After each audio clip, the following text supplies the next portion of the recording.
There we go. Okay, that's about me. Yes. Okay. The All-Russian Conference of Soviets in March 1917. That's the case study that I'm going to talk about and make my general conclusions from. It was the first national gathering of the Soviets after the February Revolution. The conference took place from March 29th to April 3rd. It passed important resolutions and on the war and on the provisional government. It featured wide-ranging debate by party leaders and participation by delegates from army and the towns all over Russia. And what makes it kind of exciting is on the eve of Lenin and Zinoviev's arrival in Petrograd, they came in, as a matter of fact, later on the day that closed, and Lenin even addressed some of the Mensheviks leaders at the conference with the April Theses.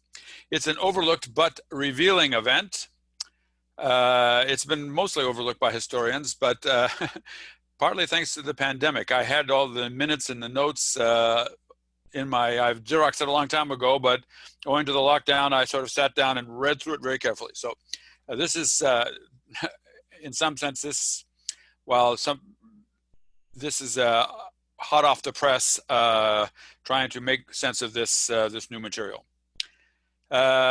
But I do think that, as you'll see, it'll help me make a interpretation of the revolution in general. The conference gives us a detailed picture of the state of play on the Soviet camp on the eve of Lenin's return. So that's a very important data point for figuring out what the April Theses was all about and what effect, if any, it had on events.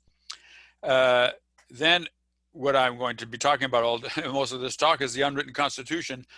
And while I had that sense that there was an unwritten constitution earlier, it was this conference that told me in great detail what it was. And I mentioned that actually some speaker, I can't remember who it was, at the conference used that term, unwritten constitution. So, and the conference provides evidence that helped decide some long-standing historical debates, more or less in my favor, of course. The unwritten constitution. The proceedings of the conference then reveal a strong consensus about the basic features of the political system of post-February Russia. This consensus was shared and propagated by party leaders of all stripes. That is to say, this is something that's sort of above and beyond the Bolshevik-Menshevik disputes. It's something that united them. It gave structure to their disputes and found great resonance in the interventions by the delegates. That is to say, this conference is important partly because of the what the party speakers were saying, but also how much I learned from listening to the delegates who are less, they were new to politics, but they were coming directly from the soldiers and the workers all over Russia. This consensus can be called Russia's unwritten constitution. I think that's a familiar concept, the unwritten constitution. And although not formally ratified by any official body, that's why it's unwritten, it contained the rules and norms that actually structured the political activity throughout the year. Some people didn't like it, some people liked it, but everyone acted according to it. De facto sovereignty of the Soviets, because the heart of the unwritten constitution was the assumption that the Soviets had de facto sovereignty in Russia at the time. This is what they claimed. This is what they claimed. The Soviets and the constituency they represented, and I'll use the term all through this talk of Soviet constituency, by which I mean workers and soldiers in Petrograd and elsewhere, had the final say. The ultimate decision-making power about the goals of government policy, and even about the individuals and parties that made up the top government leadership. They determined the program and the personnel, ultimately. The Soviets were prepared to tolerate the, quote, bourgeois provisional government insofar as the government carried out sweeping democratic reforms. But as this famous formula indicates, this was only if they carried out these reforms. And the other side of this is the Soviets had a legitimate right, and even duty really, to reject and replace the provisional government if it refused to carry out the democratic program. And that was also in the cards in March on both sides. that, as it were, unspoken clause in the famous insofar formula. Clashing platforms. Okay, I calling the platform is a word used at the time that I have decided that would be good to use as the name for the two opposing sides. Within the framework then of the unwritten constitution were two clashing platforms about how best to exercise the de facto sovereignty that both sides said they had. Could the revolutionary program of the Soviets, and the program was vast democratization at home and democratic peace abroad, very radical goals really, best be carried out, these goals best be carried out via a political agreement, that's the key term here, with elite bourgeois society as represented by the provisional government. That, of course, is the Menshevik position. Or was any such agreement unworkable and bound to fail due to profound class antagonisms between the elite bourgeois society and the people and the revolutionary classes? By the way, I often put bourgeois here in quotes because really elite Russian society was not particularly bourgeois at this time by sort of official dictionary definitions, but that's the word that was used by everybody, by all sides, about to describe them. Which platform would the Soviet constituency support? So, yes, there's two ones. There's the one based on the agreements, and that platform, which was both the Mensheviks and the Socialist Revolutionary spokesman mainly, put forward at the March conference, and that received majority support at the time. But of course, the later history of the revolution is more and more, less and less support for the agreementist platform. So in June, at the time of the first Soviet Congress, and that established the official all-Russian leadership institutions. There was now an all-Russian Soviet Executive Committee. The agreement platform still had majority support.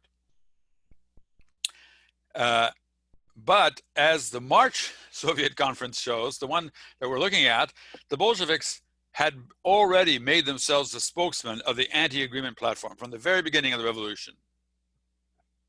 So by the time of the Second Soviet Congress in October, the Soviet constituency had changed its mind for a lot of good reasons, or maybe bad reasons, due to the disappointing progress with democratic reforms, clear signs of incipient counter-revolution, Kornilov, of course, and accelerating economic collapse. So the Soviet constituency now gave its government support to a government consisting entirely of Soviet parties. And of course, to lead that government, they chose the one party that had been advocating this from the very beginning. So, and here's my sort of big point for today's talk, really, is October foreshadowed by March. The October Revolution was not a repudiation of the February Revolution, but its continuation, say I. Why? The March Soviet Conference gives us two big reasons for this. One, the October Revolution was constitutional. That's unwritten constitution. It was constitutional according to the terms of the unwritten constitution set forth in March. That's one reason why I just call it a coup and all this stuff in October is nonsense. The Soviet constituency changed its mind about the best way to exercise its de facto sovereignty, and then it exercised that sovereignty by installing a new government.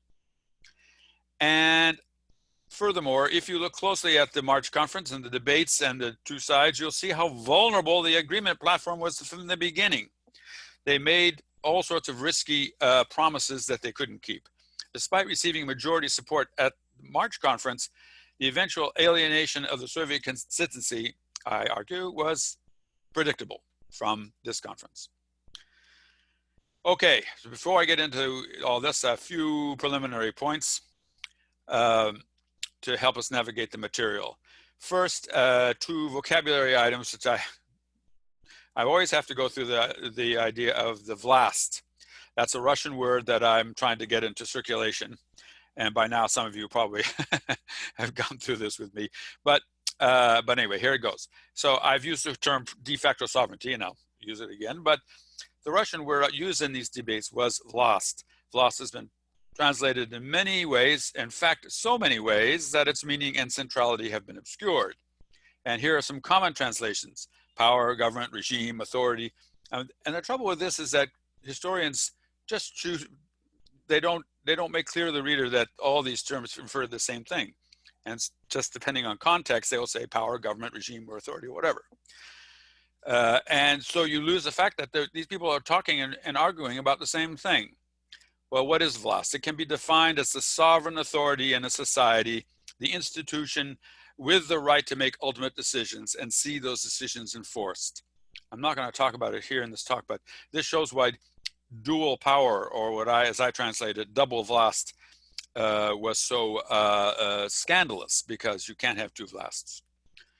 You can't have two ultimate decision makers. What if they disagree? Why was the question of the vlast so central in revolutionary Russia? Well, because the sudden disappearance of what was called the historical vlast, namely the Romanov dynasty, which had been there for 300 years, meant that the location and the identity of the vlast was up for grabs. The future of the country depended on the location and the nature of the vlast. So you couldn't escape this this reality. And also, as the national crisis accelerated, the need for an effective and effective vlast became more and more evident. Okay, the vlast of the Soviets then.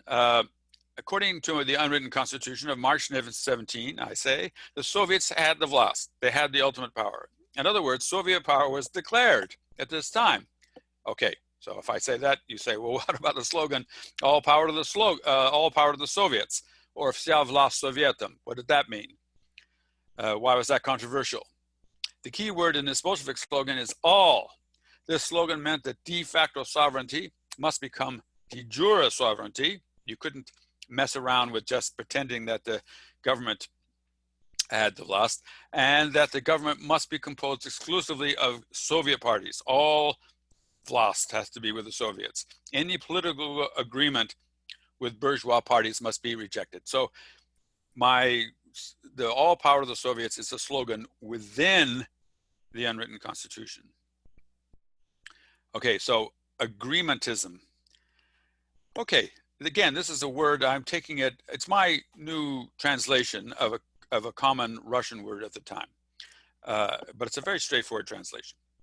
The Bolsheviks had this favorite word of abuse for advocates of the agreement platform, not just the Bolsheviks, but anybody who didn't like it. Okay, I'm going to try to pronounce it. Соглашательство. Okay, so for a while I tried to sort of have people say that word, but that's not going to work. This euphonious word, it's usually translated something like compromisers or conciliators. For various reasons, these are not good translations. They just don't mean that.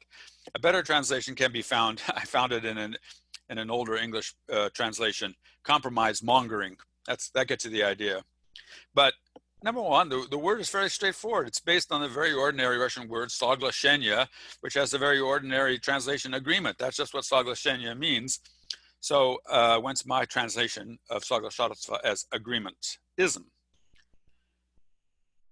Okay, the centrality of agreementism in the issues of the day. And as I just mentioned, it was a term of abuse, but I believe it can be used by us as a fairly neutral term to describe the platform put forward by the so-called Soviet majority composed of Mensheviks and SRs. Why? Because actually what I found out when I read this material and elsewhere is that they talked about, that was their term. They talked about the political agreement all the time. That was a central term for the way they put it. So they ultimately should not have an objection to being called the agreementist platform. And on the other side, the critique of agreementism was absolutely central to Bolshevik rhetoric. The message throughout the year was agreementism doesn't work. And so much so that Lenin argued in autumn 1917 that the rejection of agreementism by the Soviet constituency was equivalent to their acceptance of all power of the Soviets, and thus a signal for an uprising. So so it's unfortunate, in my opinion, that for whatever set of reasons, this term has been it should be the focus of our attention. And one reason I coined a new term is to bring that out. Okay, now let's meet our protagonists at the conference, because the conference had two dueling speakers, the Menshevik Irakli, I suppose that's it, and Tsereteli, and the Bolshevik Lev Kamenev.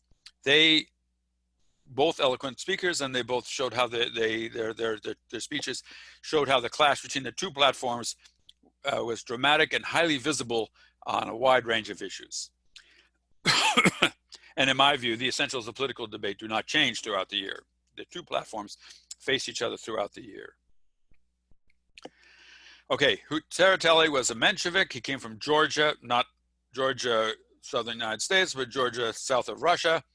In fact, Georgia was a very important base of Menshevism in general. He was an internationalist during the World War I, and he was exiled to Siberia as a political prisoner, or not prisoner, but exile, and returned to Petrograd like many others in the middle of March, and promptly became the leader and chief ideologist of the agreementist Soviet majority. His blend of internationalism and patriotic defense became known as revolutionary defensism, and he really is may have heard that term. He is the inventor of it. He's like, that's his guy, that's his baby. Kamenev, Bolshevik spokesman for anti-agreementism.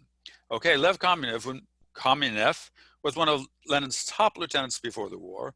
He was one of the most prolific writers in the Bolshevik movement, and a stout defender of the Bolshevik outlook. One writer, Sukhanov, called him a pillar of Bolshevism. He too ended up in Siberia during the war and returned to Petrograd just a few days ahead of Tsereteli.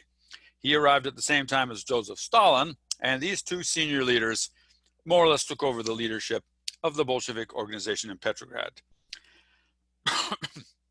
Just so you know, Kamenev is one of the most misunderstood figures in the Bolshevik leadership.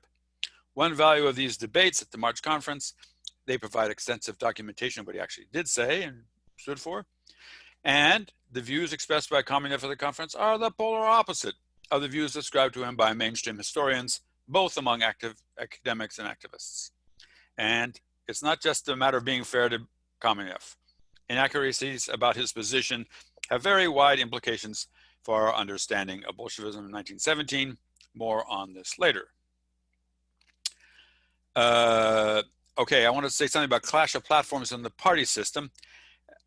And we're going to speed up a little bit here. So I just want to say that you can say at the beginning, yes, Mensheviks are agreementists and Bolsheviks are anti-agreementists, but actually it's a little more complicated, because there were strong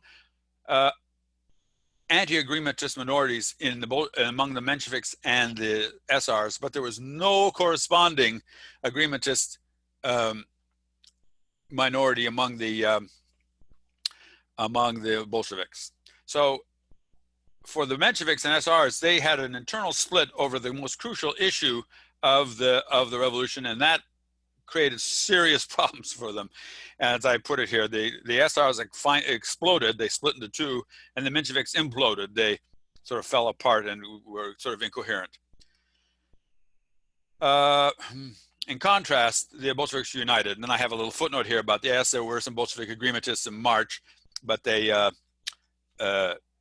were already marginalized on their way out. So you can say not all anti-agreementists were Bolsheviks. There are plenty of non-Bolshevik, there are plenty of people in other parties and groups, but all Bolsheviks were anti-agreementists. For this reason, many anti-agreementists in other groups and parties joined the Bolsheviks over the course of the year. So the dynamics of the party system, in my view, come from this issue. Okay, I'm going to go into, I think I'm maybe going to skip through this a little bit because I'm going to come back to it. But just say that there is what I call now a no consensus narrative that claims that Kamenev and Stalin both were opposed to the basic foundations of the April theses and the Bolshevik message for the rest of the year. So I'm skipping through that. Sorry, that's but I will return to that later a bit. And that's my response. That's also okay. Of you think, okay, here's what I'm going to do. We are now going to look in concrete detail at the unwritten Constitution and the clashing platforms, basing ourselves almost entirely on material from the March All-Russian Conference. So first I'm going to tell about the unwritten Constitution. Next, the overview of the clashing platforms. Then I'm going to look specifically at the Bolshevik platform, showing its continuity with the April theses. That is to say, I'm going to make what for many people will be a surprising and scandalous assertion that there was not a conflict between the key items of the April theses and the key items of what Bolshevik, Kamenev and the others were saying at the conference. And then the vulnerability of the agreementist platform from the very beginning, important to understand the revolution. Heart of the unwritten Constitution is, as I've said before, de facto sovereignty. Tsereteli, our spokesman, obsessively said the democracy is in control of the situation. Okay, another vocabulary item here. Demokratia, in the vocabulary of the time, meant not exactly a form of government, but a group of people, the common people, or more specifically, the workers and soldiers, and what I call the Soviet constituency. So I just have a whole bunch of quotations. I'm going to give, just to give the idea that he said it again and again, you guys are in charge. So I don't have the quote marks here. So anyway, comrades, we've never been in such a position of responsibility at the present time, has Russian democracy. Or in the next one, the democracy is not in the position of an irresponsible minority, but the position of an enormous force. And note, without its assistance, a government cannot exist in Russia, cannot govern the country. The war is now being waged under the ascendancy, and gospodstvo is stronger than ascendancy, under the domination, really, of Russian democracy. And therefore, it's our business. We should support the war because it's our war. We're in charge and it's our war. It has enormous determinative power. Only because the bourgeoisie accepted the agreement, the original agreement, did the democracy recognize this government. So democracy recognized the government only because it got this agreement, this commitment to democratic reform. And he even said, if they wanted to, the Soviets could seize the whole Vlast. So that was an option already. It was an option you could think about already. Tsereteli was against it, but he said it was possible. Why is this message so important? Why was he so pounding home this point? First, he wanted to reassure his listeners that elite society had no choice but to satisfy revolutionary demands. This meant that the agreementist platform was realistic. Secondly, he made use of Spider-Man's mantra, with great power comes great responsibility. And he kept complimenting the narod. Narod means people, or it means it's the people. So anytime you see the word narod, just put in people or revolutionary classes, or the democracy. Must use its immense power wisely. That is to say, to support the provisional government and the poor. But did the message sent equal the message received? And this is looking forward to my theme about why the agreementists were doomed. One is reminded of those cartoons, you see where it says what they say, like to your dog, and what they hear. What the Soviet constituency, what did the actual constituency hear? What did they take in when Tsereteli told them so eloquently they were masters of the situation? I say something like this: we, the workers and soldiers, will get our demands satisfied. If these demands are not satisfied, it is the fault of the provisional government. In this eventuality, the workers and soldiers have the right and the ability to replace the provisional government. And thus, this is the paradox. It seems almost as if Tsereteli is doing Kamenev's work for him. He's setting it up that when and if you decide that the provisional government is not carrying out these reforms, get rid of it. Then there's a myth of origin that was there, the first agreement, and I can compare this to, like, Magna Carta. You sort of, that was the first Bill of Rights, and the Constitutional Convention for us, for people in America or in Canada here, Fathers of Confederation. There was a similar narrative. I found they were very eloquent about it. Here's the story. The worker and the revolutionary soldiers of Petrograd, they carried out the revolution that overthrew the Tsar in late February. They were the ones who did it. They, the revolutionary classes, brought the provisional government into existence due to an original agreement. That word was used by the people, negotiated via the executive committee of the Petrograd Soviet in the early hours of the revolution. In this agreement, the provisional government committed itself, signed a contract, an agreement to carrying out the will of the revolutionary people, the Narod, vast democratizing reforms at home and abroad. The Soviet system had the right not only to outline the basic program, not only to name ministers, but to impose vigilant oversight or control. It's a Russian word. It may choose not to exercise this option, but it's up to the Soviets to decide whether they're going to have a full Soviet vlast or not. And so in October they decided one way. We support the provisional government insofar as, in Russia, postolku, very euphonious again, it carries out the revolutionary program. This formula is famous in accounts of the Russian Revolution as the very symbol of the moderate, agreementist, Menshevik platform. But actually, I think we should think of it differently. It was part and parcel of the overarching unwritten constitution because it expresses the Soviet claim to de facto sovereignty. It's saying, in so many words, we keep the government in existence under these conditions as we see fit. So the insofar is really subversive, and the people in the provisional government hated it for that reason. The anti-agreementist Bolsheviks could and did use the second half of the insofar formula, which we don't hear about so often. We support if it insofar as it carries out the revolutionary program. We take away that support if they don't carry out the revolutionary program, and if we take away our support, the government has no right to exist. Okay, so more specifically, a democratic peace. In foreign policy, this meant the democratization meant a speedy end to the war. The formula used over and over again was no annexations, no indemnities imposed by the winners on the losers, and a right of national self-determination.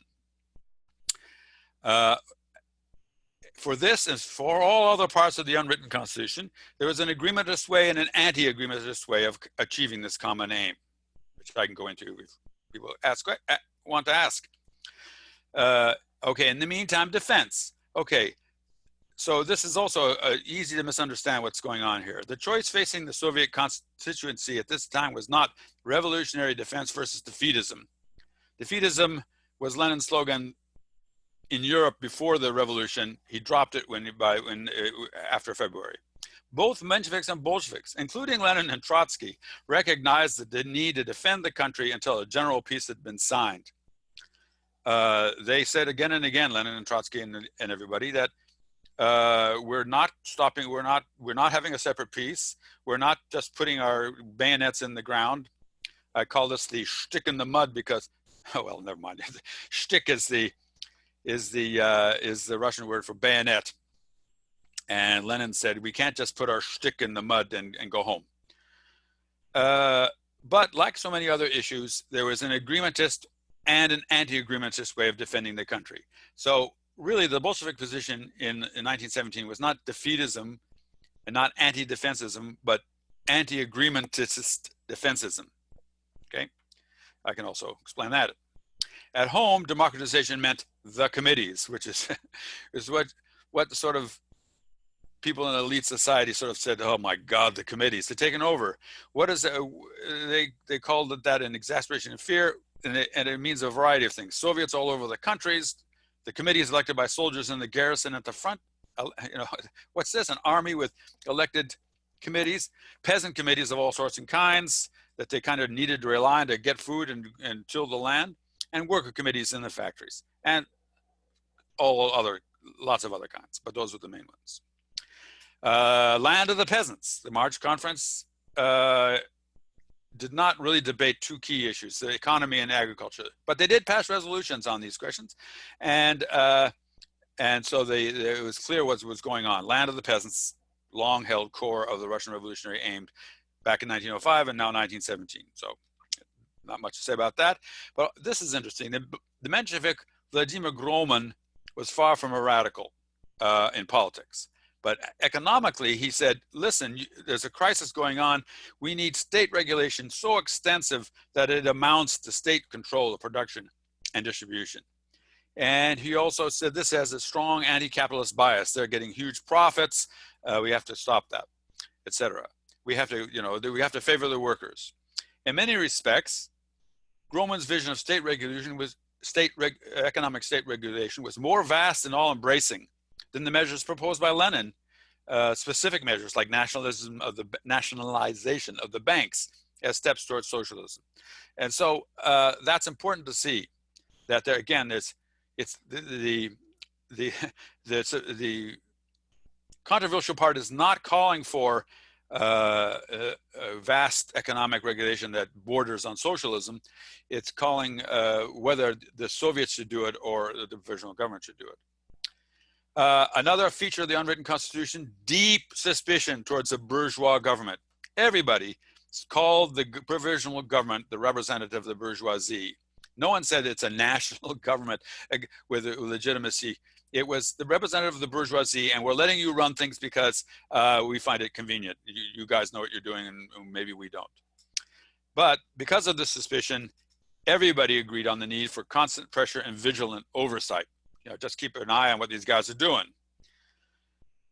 And also, another important point, anti-Soviet meant counter-revolutionary. That is to say, I should probably could make that a small s. To go around saying, I don't like the Soviets, I think they should ban it, they're not good for the country. From the point of view of the Soviets, that's already counter-revolutionary. Counter-revolutionary did not just mean for them, people who want to undo February and put back the Tsar. No, it meant someone who wanted to undo the de facto sovereignty of the Soviets and the committees in general. Okay. Overview of the two platforms now. So that's the general overall broad thing. So now let's go to understand the situation, the two platforms that on each part of the unwritten constitution, each clause, shall we say, had a different way of carrying it out. And some of you probably have seen this quiz on agreementism I sent around.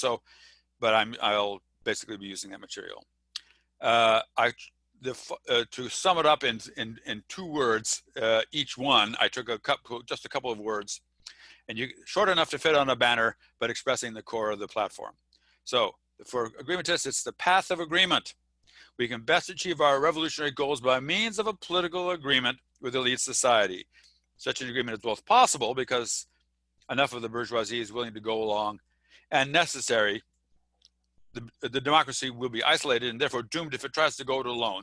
So it's not a matter of a Marxist dogma about bourgeois revolution. It's about whether it's possible and necessary to have a political agreement to move the revolution forward. Banner statement: inevitable clash. That's the word. That's the key term, I think, key assertion that I found in Kamenev's speeches, because there was going to be an inevitable clash between the two because they each represented a separate class, and not only separate classes, but classes with deep antagonisms. The antagonisms were already at work. They were inevitable. You couldn't evade this conflict. And as a matter of fact, the provisional government was already showing signs of counter-revolution. Kamenev and his friends were certainly not offering critical support to the provisional government. They were accusing it of counter-revolution. Thus, a political agreement was impossible because the partners had deeply conflicting interests and didn't trust each other as far as they could throw each other. A weird image. And unnecessary because there was a good alternative, a worker peasant vlast that rejected bourgeois influence. Such a vlast, Soviet vlast, was up to the task of governing the country. The workers would provide political leadership for the vast peasant majority. Okay. again, for time purposes, I'm going to skip through these. It's in your thing, but Tsereteli says the path of agreement was adapted by an enormous part of the bourgeoisie. So he's telling the delegates in the Soviet constituency that the bourgeoisie will cooperate, and it just wasn't true, guys. Coming with the anti-agreement, he said there's an inevitable clash, and therefore, this is key, we should direct our forces towards supporting not the provisional government, but the embryo of a revolutionary vlast as embodied by the Soviet and workers' deputies, which sits here in our person. So he's calling for Soviet power. And again, this is something that historians haven't realized. Okay, Tsereteli says, further, as long as we have a platform that unites us and significant portions of the bourgeoisie, the responsible circles, he calls it here, we don't need to create another organ of executive vlast.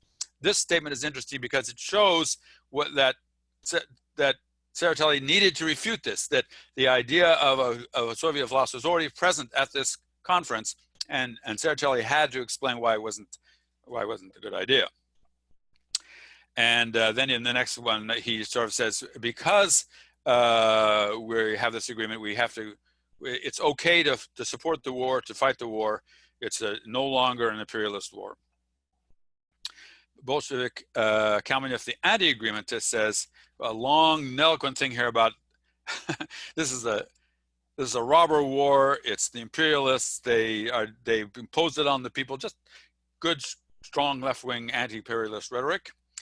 And then in the next one, he says quite clearly, when the toiling classes of this last sentence here, when the toiling classes of society conquer the vlast for themselves, by themselves, when these classes will defend in a revolutionary struggle the principles of a system in which there will be neither war nor classes, that war, the one we will conduct, will be fought to create this system. So think about that for a while in terms of, isn't that more or less what Lenin was saying later?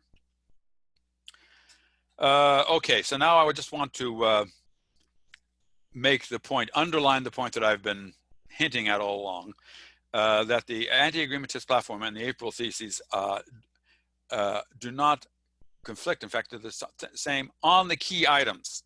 There are other things in the April. There are a lot of stuff in the April theses, but the key items were not controversial.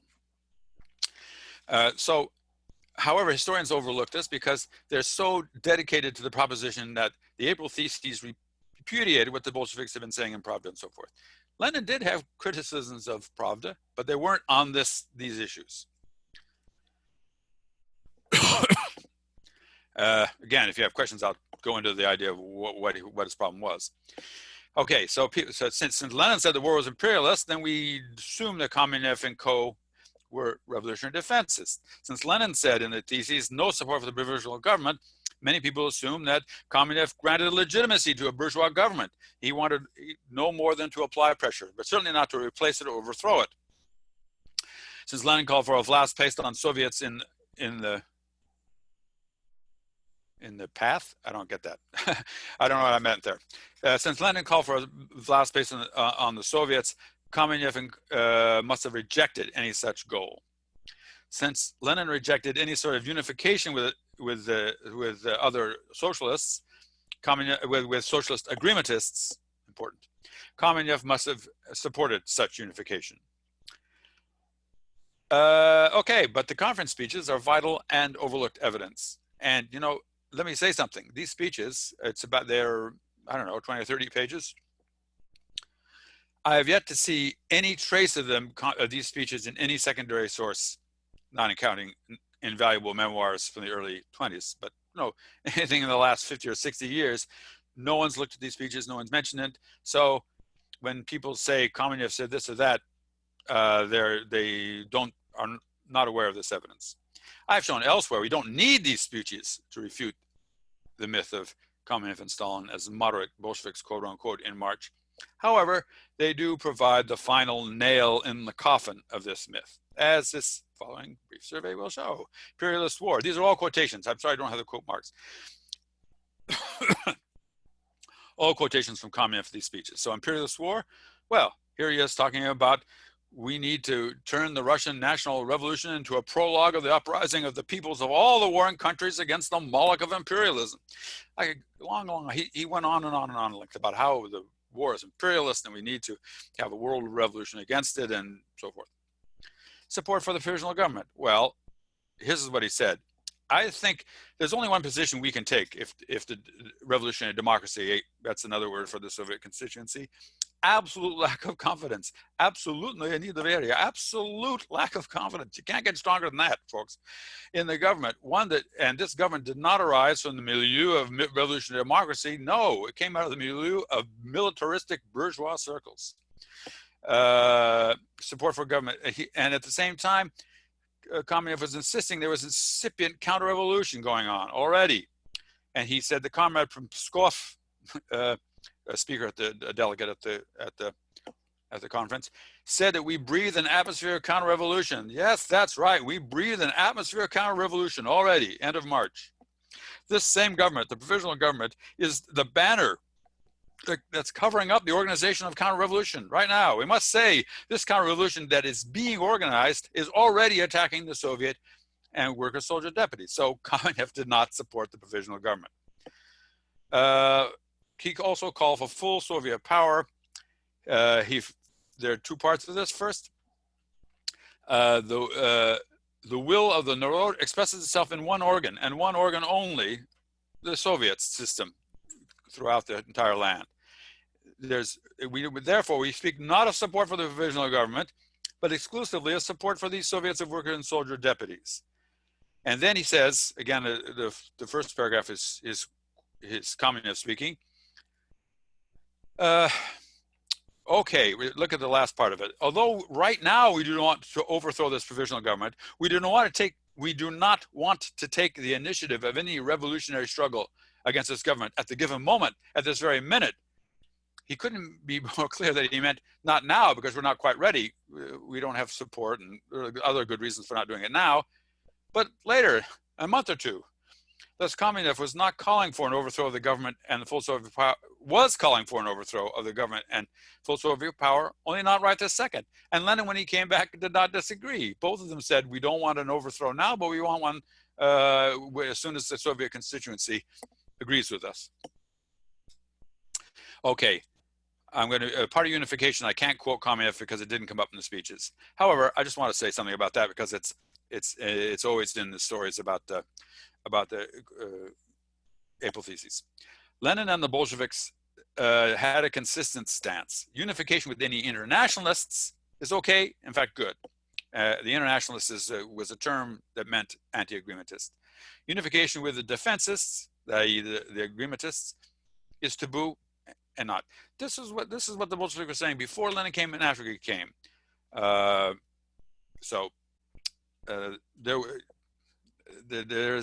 no real conflict here.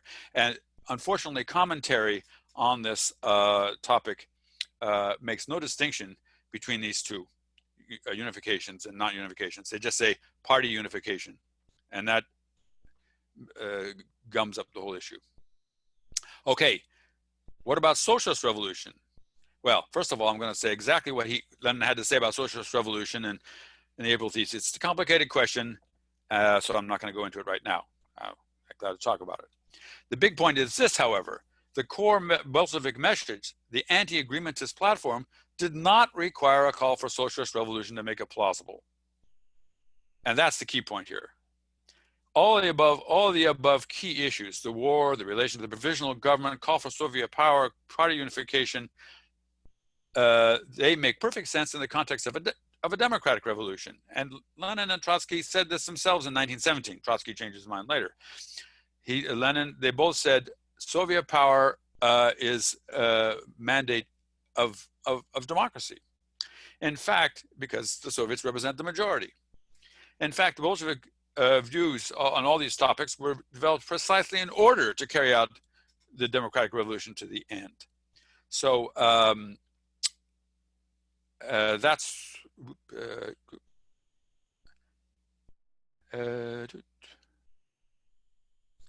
why is this issue important? Because it obscures what's really going on. The Bolsheviks, both before and after Lenin, defined themselves first and foremost as defenders of the unwritten constitution. That's what they said. They put forth their anti-agreementist platform and said, this is the best way to accomplish the generally accepted goals of the Soviet constituency. And this central fact is about Bolshevism and the Russian Revolution is obscured if we focus too much on this question of whether or not Lenin proclaimed the socialist character of the revolution, because that sort of says, here's a new goal, but there wasn't a new goal. The Bolsheviks aligned themselves with the goals that were already there. I'm glad to talk about this issue if you want. Okay, now here's make a couple more items and I'll finish up.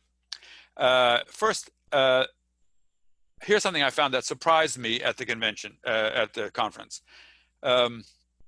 They said that Kamenev appealed to the heart of the conference, sort of its dreams and wishes, while us agreementists appeal to your head, sober judgment and possibilities. And what they meant was that the majority of the conference actually, in many ways, even though they supported the agreementist platform, the sympathy toward much of what Kamenev had to say was often manifest. I saw it, and observers I've read on the topics found it. That was unexpected. And this brings up the fatal vulnerability of the agreementists. They had to make very risky promises, and they had to in order to get the support they did get. They assured the delegates and the larger Soviet constituency that the admittedly bourgeois government would carry out vast democratic reforms with only a minimum of trouble and pressure and so forth. They also committed themselves to a militant response if the provisional government turned out to be counter-revolutionary. They made a wager on a workable agreement with the elite society, and they lost. Certainly, they lost that wager in the eyes of the Soviet constituency, and I tend to think they lost it. That there was no chance of the workable agreement. To conclude, I repeat an earlier slide to make my overall point and my message that I want to have you go home with. The October Revolution was not a repudiation of the February Revolution, but its continuation. The conference shows us two big reasons to say this. One, the October Revolution was constitutional according to the unwritten constitution set forth in March. The Soviet constituency changed its mind about the best way to exercise its de facto sovereignty, and then exercised it by installing a new government. And that's the overall constitutional side. The dynamics are also in place at the March conference. They show how vulnerable the agreement platform was from the beginning. Despite receiving majority support in March, the eventual alienation of the Soviet constituency and their allegiance to Bolshevik anti-agreementism was predictable. And that's it.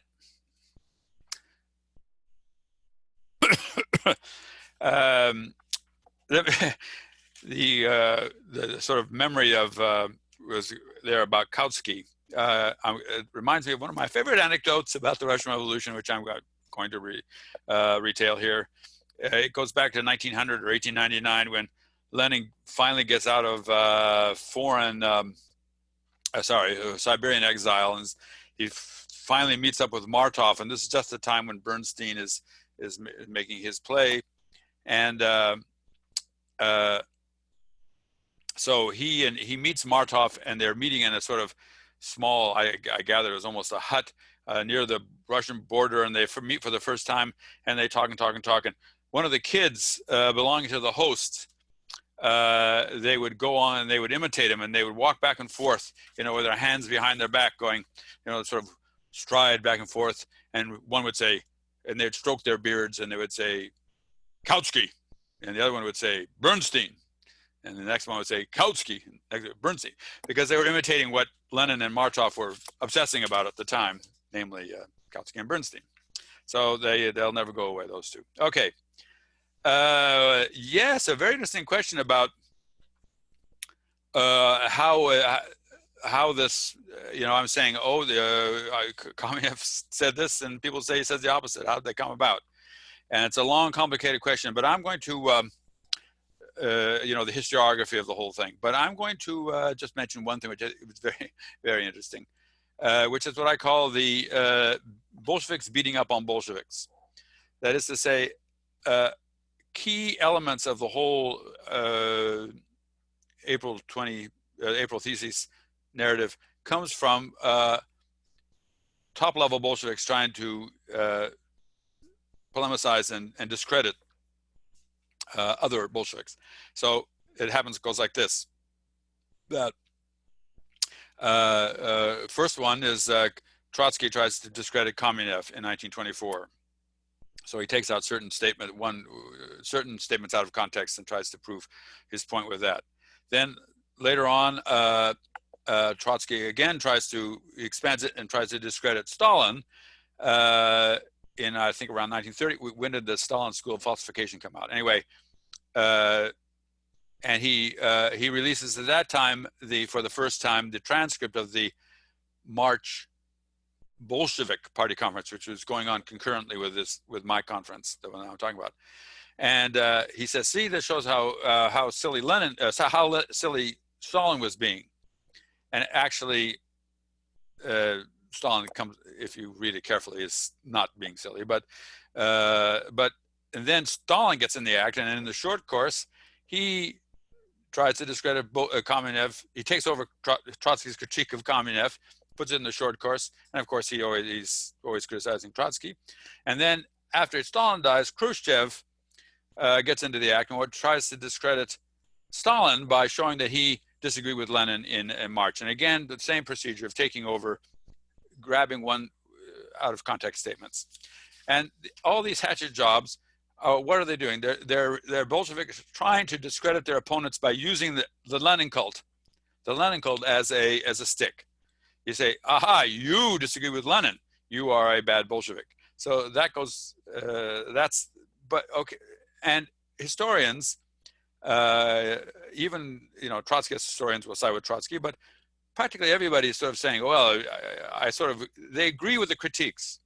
They don't look at them critically because they like seeing Trotsky beat up Stalin, and they like seeing Khrushchev beat up Stalin, and Kamenev, no one really cares that much about Kamenev. He's collateral damage. So, and here's what I sort of realized just a little while ago, that because they're doing this, the whole point is to show the differences between Lenin and some other Bolshevik. And we've got to a habit of of only focusing on differences, most of them imaginary, but certainly the idea of looking for what they agreed on is a little outre, a little strange. And I have just a personal history is that when I say Bolshevik consensus to some people, both academics and people on the left, I get an amazing reaction of, that's just impossible, Lars, you're crazy. So that's one reason. It's a sort of a long history of convenient narratives that take isolated phrases, and it's really incredibly little research. Now, I should say that Soviet historians have done good research on the overall picture of Bolshevism in March. Not Kamenev. They couldn't talk about him, of course, because he was an enemy of the people. And they couldn't talk about Stalin very, very openly either. But they could talk about the Bolsheviks in general. And these historians do show what I'm showing, the continuity. So there is genuine good historical work by the best Soviet historians on this topic. Okay, so that's one reason why it ended up this way. It's part of a story. On the one hand, part of a story that people find convenient, and number two, no one's done the research. Go figure. Okay. On bourgeois why did democracy fail in Russia? Well, in my opinion, it's really kind of overdetermined. There's so many reasons why it was not going to work. One is because I invented the phrase, the Marxists back in the day said bourgeois democratic versus socialist. And I invented the phrase democratic anti-bourgeois revolution. The Russian Revolution was anti-bourgeois. They didn't like capitalist owners. They didn't like the elite. They were not going to institute a regime of rights and lawyers. They were not going to allow. They were not tolerant people. The Russian revolutionary classes. Then there was the war and the emergency. There was the breakdown of society. You needed a strong army, so forth and so on. So there are lots of reasons why it wasn't going to become a bourgeois democracy in the sense of a stable Western type polity. What happened, I think, is that the Russians found themselves they found themselves without a bourgeoisie. The economy collapsed. In 1918 there was if they had to run the economy without a bourgeoisie. So that's one reason, as you probably know, that they were expecting the socialist revolution to happen in the West, and that would help Russia move towards socialism. But it didn't happen. But Russia still had to move towards socialism because they had no bourgeoisie to run the economy anymore. It just wasn't possible. Well, anyway, there are tons and tons of reasons. I could go into some more of those that I think are important, but it was just doomed. It's overdetermined. Okay, on the unwritten Constitution. Okay, yes, you're right about unspoken assumptions and mentalité and so forth, but unwritten Constitution, I think, doesn't mean that it's not written down somewhere, this and that and the other thing. It means it's not formally ratified. So like Britain has an unwritten Constitution, and the United States theoretically has a written Constitution, but there are plenty of norms in the United States that govern what's really happening. The thing is, you can find these written down. And when I read the conference, it's all written down there. They said this and then the other thing, but you have to listen carefully and to get out the assumptions. So, for example, they say we have the de facto sovereignty, and there's an original agreement and so forth. It's explicit, but it's not. It was not formally ratified in any way. It's just, this is what we think, and this is what you should think. Okay, a note on this thing about the power and the democracy. And I noticed in the chat someone pointed out correctly that the Russian lacks definite articles. The reason that people do that, and they've done it in the past, and I did it when I was talking, is just to bring out the way this term is being used. It's not because there's in fact, it's to convey, paradoxically, I never thought of this before, but it's to convey what the Russian is saying because it doesn't have an article. So you say the power to get across the idea of what Vlast means in Russia. And if you read, I'm pretty sure 10 Days That Shook the World uses the power. It's just a way of people instinctively go to get across this idea. And because power is so misleading in so many ways. If you just say power, I think the Vlas is like, you either have it or you don't. If you can't have two people have it. Whereas power, you can. If you say dual power, and only means the Soviets have some power and the government has some power, well, what's wrong with that? But no, it's this sovereignty that's crucial. And you can't run the country with this kind of thing, and that's why it's funny that it was the liberal cadets who first said dual power is terrible, because and what they meant by it was get rid of the Soviets, and then the Bolshevik spokesman said, we agree with you, cadets, dual power is terrible, therefore let's get rid of the provisional government and go all the way with the Soviets. And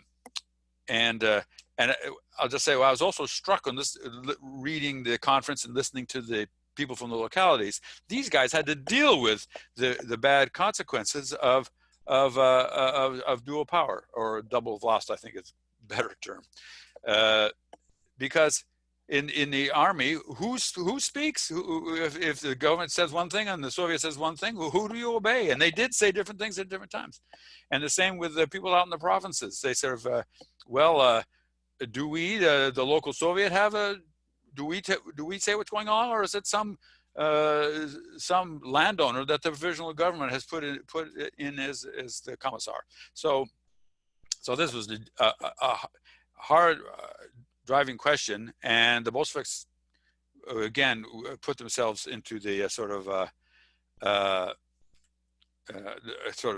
decide that most people were going to listen to. Namely, we need a strong single Vlas, and the only possible place for such a strong single Vlas is in the Soviets.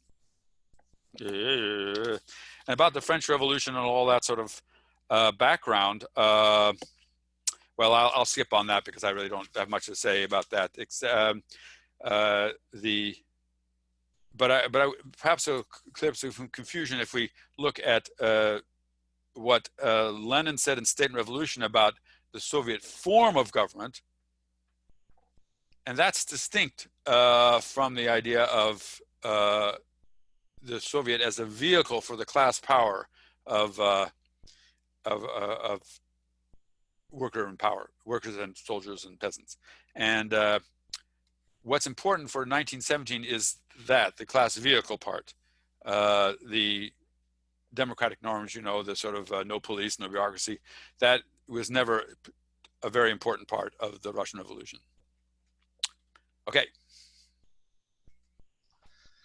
Thank you very much, Lars. Right, let me bring in the next batch of speakers. Let's start with Mike McNair, please. Hi, Mike. Sorry, hold on a sec, Mike. You want to make one more point, Lars? No, I was just saying hello to Mike. Hi, Lars. Okay, Mike, thank you. Okay. I just wanted to, I guess, a few things which I wanted to interrogate slightly, as it were, at the edges. Thank you, Lars, for a really interesting and highly persuasive point. I was in the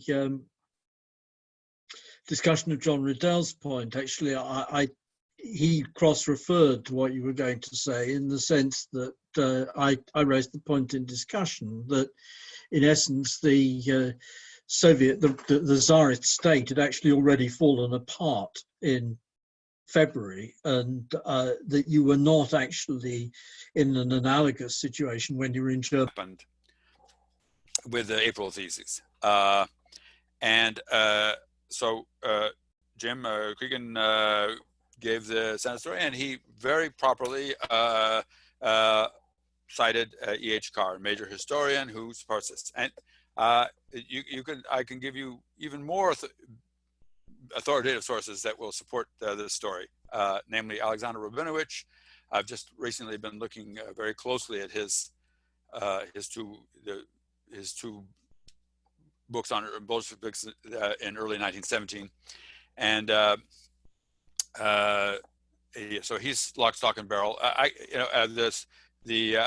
In Russia today, this is the standard story. So yes, it's out there. A lot of people, but that's for some of the reasons I've mentioned, and some reason I just can't figure out. It's just hadn't been studied properly. Now, first of all, am I saying that there wasn't a debate and dispute and a big smash, a big point, a big hoorah about with Lenin when he returned the Epitheses? No, of course not.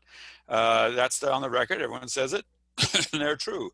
What I'm asking and going into is, what exactly was it that people objected to? What part of the April Theses did you can't just say the April Theses. It doesn't. It's a lot of things going on there, and you can't just say the Bolsheviks or and people in general. And I've lately been sort of trying to, I'm hoping that someone will come with a great big pile of money and let me do a big document book that will have all the documents that will do this, and there are reasons why the Soviets had never done this. They could do it, but they haven't. The reason is, I think it would knock over too many of their sacred cows. So my objection to Trotsky is not that he claimed that there was a furor about the but what he said, what the main issue was. It's his definition of what the main issue was. And as I say, what he said in 1924 is not what he was saying in 1917. I've given a talk on that at the HM last year, and I won't go into that much here. But the real question is, what are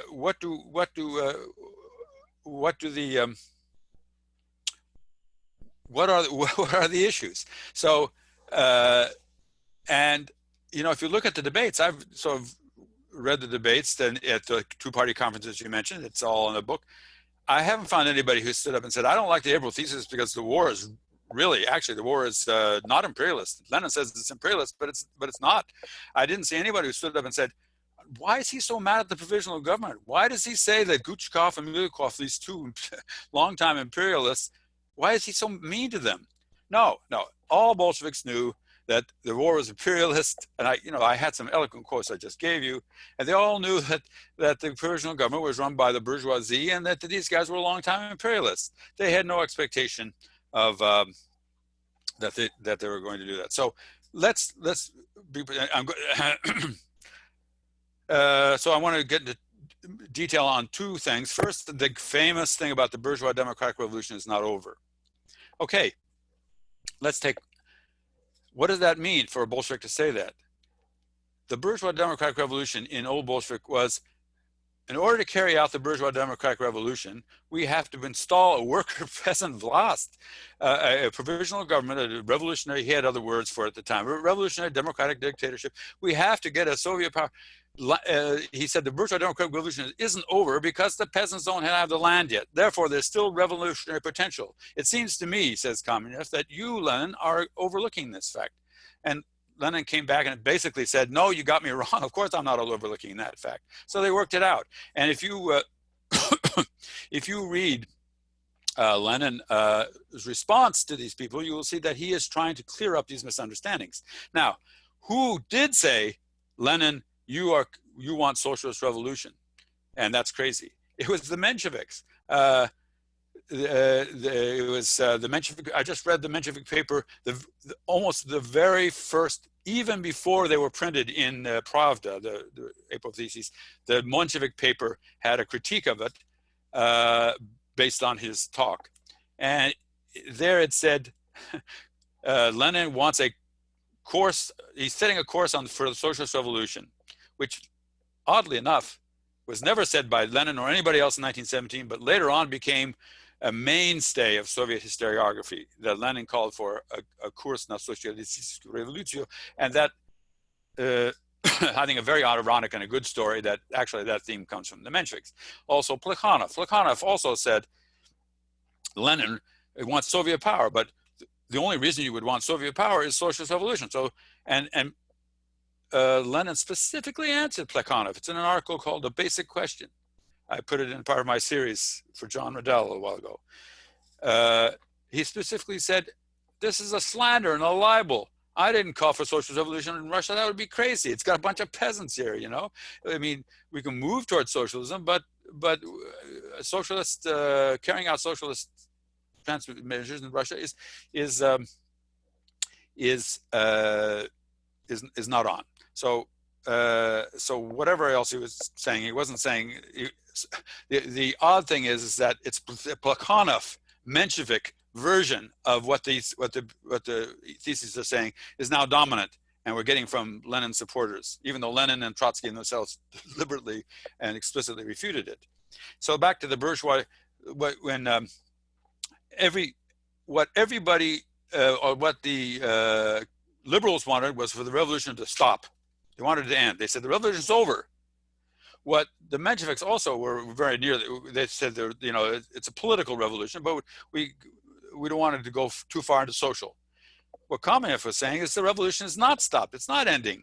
It's going to go on, and it's going to go on. If you look at what he says, and not just the sort of one-time phrases dominated that B.H. Carr and Trotsky and all these people took out, he wanted to go to have, wanted to get a worker power of last, Soviet power. He wanted Soviet power. And that is in his concept of bourgeois democratic revolution. He was afraid that Lenin, by talking about socialism as much as he was passing over that he was not revolutionary enough, that he wasn't going to have this. It was a misunderstanding. But, and also he said, I don't want you to incite a revolution right now. Well, Lenin said, I don't want to incite a revolution right now either. I don't want an uprising right now. And the argument was not over whether that was a good idea to incite a uprising right at that moment. They both said that's bad. It was about whether a call for Soviet power, various, whether Lenin's rhetoric was doing this or not. And Lenin said, no. And of course, right at that time, there was an attempt at an uprising during the April conferences, during the April crises. And Lenin condemned it just as badly, just as strong as anyone else. So the thing is, here's the way I put it. Kamenev says, I don't want an uprising to replace the provisional government right now. I want it later on. Lenin says, I don't want an uprising against against provisional government for Soviet power right now. I want one later on. So if you look at the full statement, they're saying the same thing. But if you, but the historians say, oh, Kamenev was against Soviet revolution and Lenin was for it. No, look at the whole position, which was a very easy, straightforward, common sense one. We want it when we get the majority of the Soviet constitution on our side, and when we're ready to we're organized enough to do it. Very straightforward, it's common sense position that's got muddled up entirely without cause. So then the question becomes, yes, he did criticize what was that for? Well, the reason why there's been some problem with that is over an issue that's been totally forgotten. It's over an issue that was more or less settled at the time. And however, in April, and as I say, I speak as one of the few people who've actually read like day to day what was going on. This is what they were arguing about. It was what I call the demands issue. Lenin came back and he had been arguing with people like Kautsky, the sort of wartime Kautsky, and a whole range of people. He'd been very, very angry at them because they said, you guys make demands. You say you go to a bourgeois imperialist government and say, please stop the war. That'll never happen. They're imperialists. Okay, so he came back and he imposed that back onto Kamenev and Stalin. Again, there are some phrases and things that he could have that he latched on. He was triggered. I sort of call it. He was triggered by this. So Kamenev tried to explain. He said, "Listen, I'm not. When I say I demand that the provisional government publish the secret treaties, for example, I'm not doing it because I expect Guchkov and Milyukov and these imperialists to actually publish secret treaties. No, I'm doing it to expose the government to bring out how imperialist they are." So, and I can tell you that this thing about the demands, whether that's a good idea or not a bad idea, what it means over sort of making demands and what do you mean, took up a lot of time, and yet was totally forgotten. That's one reason why we're confused when we look back, because and why some of the people who thought about it, unless you do research, they probably forgot about it too. I could go into more about the demands issue, but if you my series for John Riddell called "All Power of the Soviets" has this material. Yeah, okay. Mike, where have I got you written down here? Yeah. Okay, I don't know anything about Georgia, so I'm not going to say anything. And state regulation and the war economies, was that a background? Absolutely. It was a big inspiration. In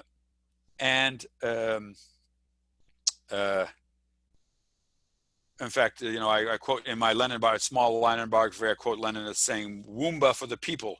Wumba was Wumba, I guess in German, was some long bureaucratic wartime regulation. So a lot of socialists said, oh, this is a great thing, we can do it.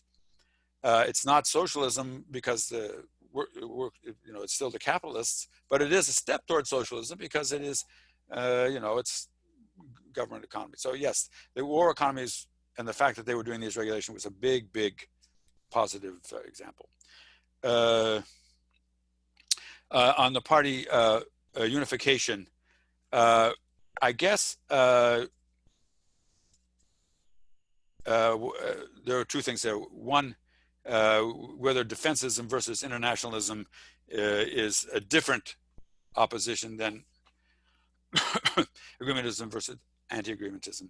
I'm going to pass on that. It's too technical, but I do think that that defensism versus internationalism was the words being used at the time, and they meant exactly the same thing, agreementism versus anti-agreementism.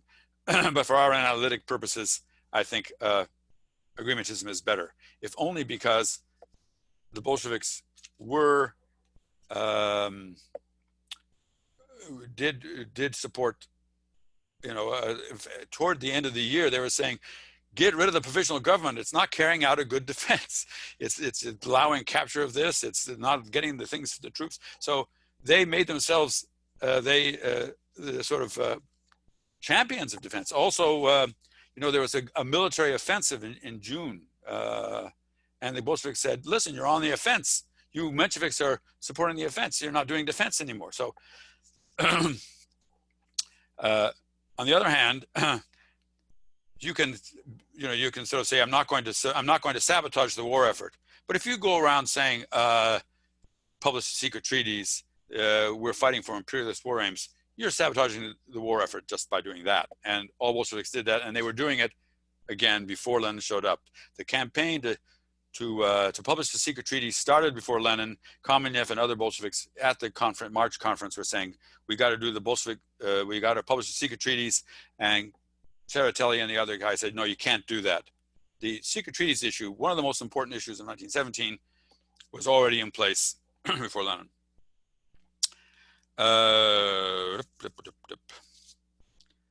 Okay, well, I'll let it go at that. I'm sure the things I've left unanswered, but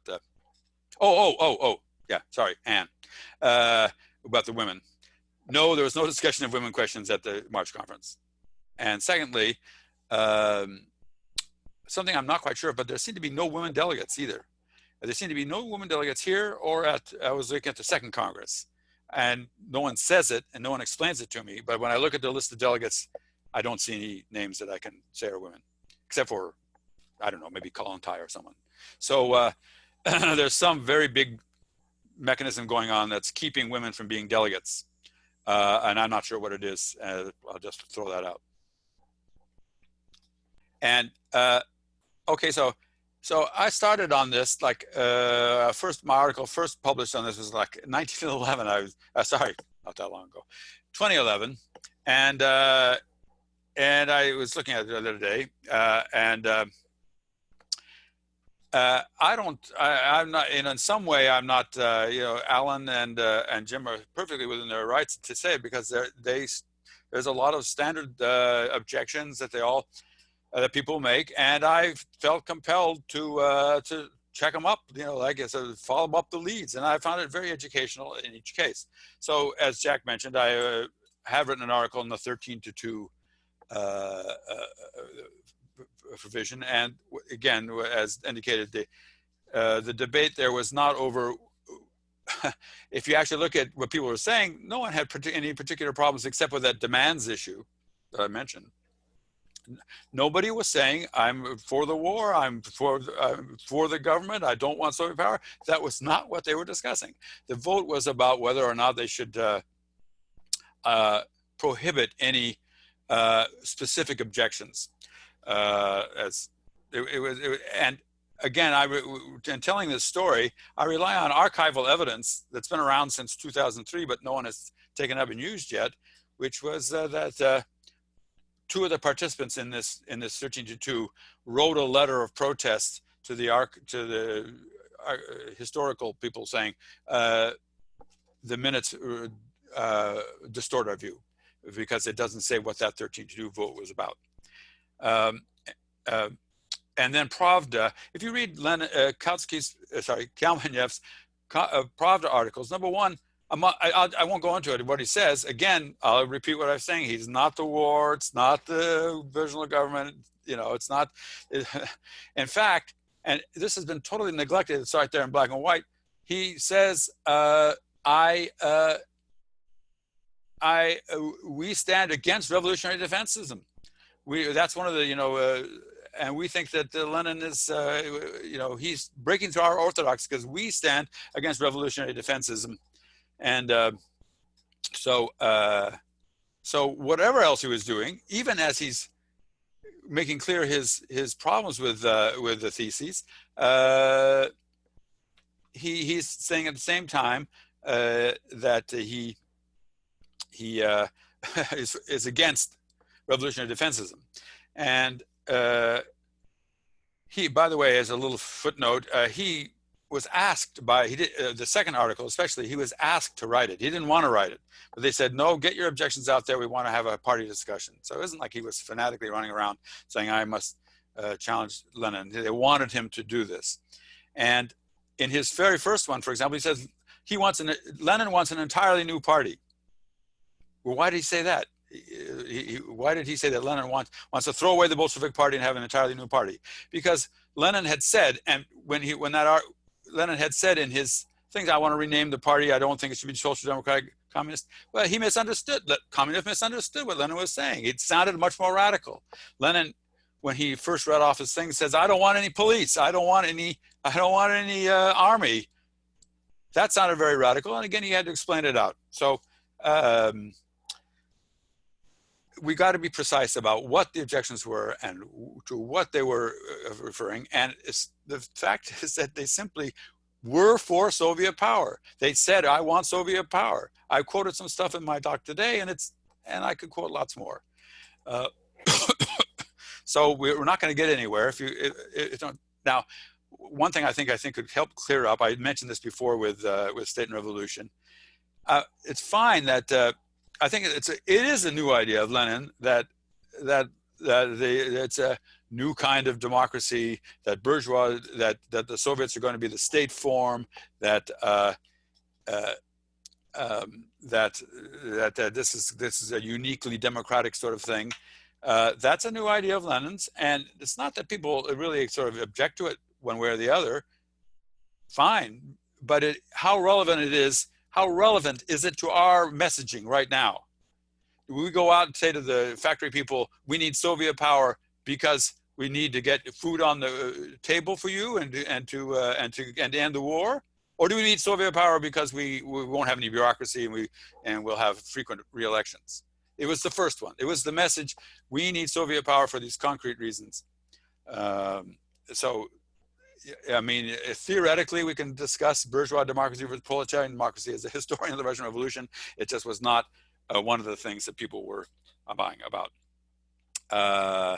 And Kalinin said something very interesting along these debates. One of these things I like to quote. Mikhail Kalinin was an old Bolshevik at this time. He said, I don't know why Lenin is so, I listen to him and it sounds to me like we're on the same wavelength. I don't see any big break. This isn't quoted very much that he said this at the time. The only thing is new really in his April thesis is the idea of the Soviets as a new form of democracy. Well, I'm not sure that it's the only form. It's the only form of proletarian democracy. Well, I'm not sure that's true. But what is true is that it's the only possible form for us in 1917. Okay, so that's what's important. It's important that they all agreed that the Soviet power was the only form in 1917, and they did all agree on that. The question of whether it's the highest form of democracy, that's it's an interesting theoretical question. It didn't have too much bang in 1917, and I note that State and Revolution was only published in 1918. Okay. And the question about Sukhanov, yes, there was a lot of Sukhanov,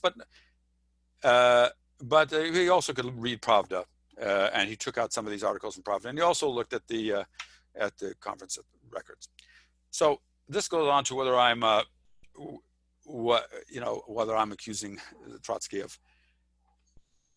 All these people were writing memoirs that were self-serving, and their memory, they weren't professional historians. They didn't have the time or the inclination to sit there and go through documents. So I think either we have to say, I can't criticize Trotsky, or we just to say, oh, you're calling him a deliberately lying falsifier of history, is a way of evading the criticism I'm making on specific points. I do think that motivation was to get at Kamenev and the others, but strike that. I just disagree with what he said, and yes, he did go on to say it again in the history of the Russian Revolution. I have absolutely no doubt that he was subjectively convinced himself that he was right. So what? I mean, all the time we're dealing with people who write about the revolution, memoirists, historians who we don't think are deliberately lying falsifiers, and whom we disagree with strongly. Okay. One thing I want to say about all this bourgeois, democratic, and socialist is the following point about the role of the peasantry. If you go back and look at the debates around 1905, what was the main reason that everybody agreed that Russia by itself, everybody, Trotsky and Lenin and everybody, why it couldn't go to socialism? One main reason is there was a majority socialist population, and by the standards of that day, you couldn't bring along the socialists. You couldn't bring along a majority of peasants. Okay, so that was it. So what happens in 1917, 1918? They decide, for various reasons, they are moving forward to socialism, but they're keeping the peasants with them. That's the real innovation, and it's just as much an innovation for Trotsky as anybody else. If you say you're going to socialism and keeping the peasants with you, then that's something quite different from what else. By the way, I've read Trotsky, all of Trotsky, in 1917, and I don't recall him ever saying in 1917 this is a socialist revolution. Yes, and that's another thing. Oh yes, Jack mentioned the debate between in the Bolshevik Party conference. I'll just say that that's another duel. I may write that up. Not only the Kamenev-Tsereteli duel, but the duel between a guy named Wojtyński, who went on to become one of the top leaders of the Menshevik agreementist platform. The duel between him and Stalin. They had opposite sides. They clashed. They're different on each side. That couldn't be if Stalin himself was an agreementist. So to end up, we got to go back to the facts, and the facts show that that this is a will-o'-the-wisp to try to find a big break in 19. If we look at what the Bolshevik message was, and we look at it down on the ground, not only this high debates, which I've been, we've been talking about today, they were saying day in and day out, the Soviet, from the very beginning of the revolution, you'll never get what you want as long as you are having a government that's capitalists and landowners. That was the Bolshevik message, and it turned out to be a pretty good one. So I see that it's 2 o'clock. I'll end. 2 o'clock my time. Well, thank you very much indeed, Lars. I thought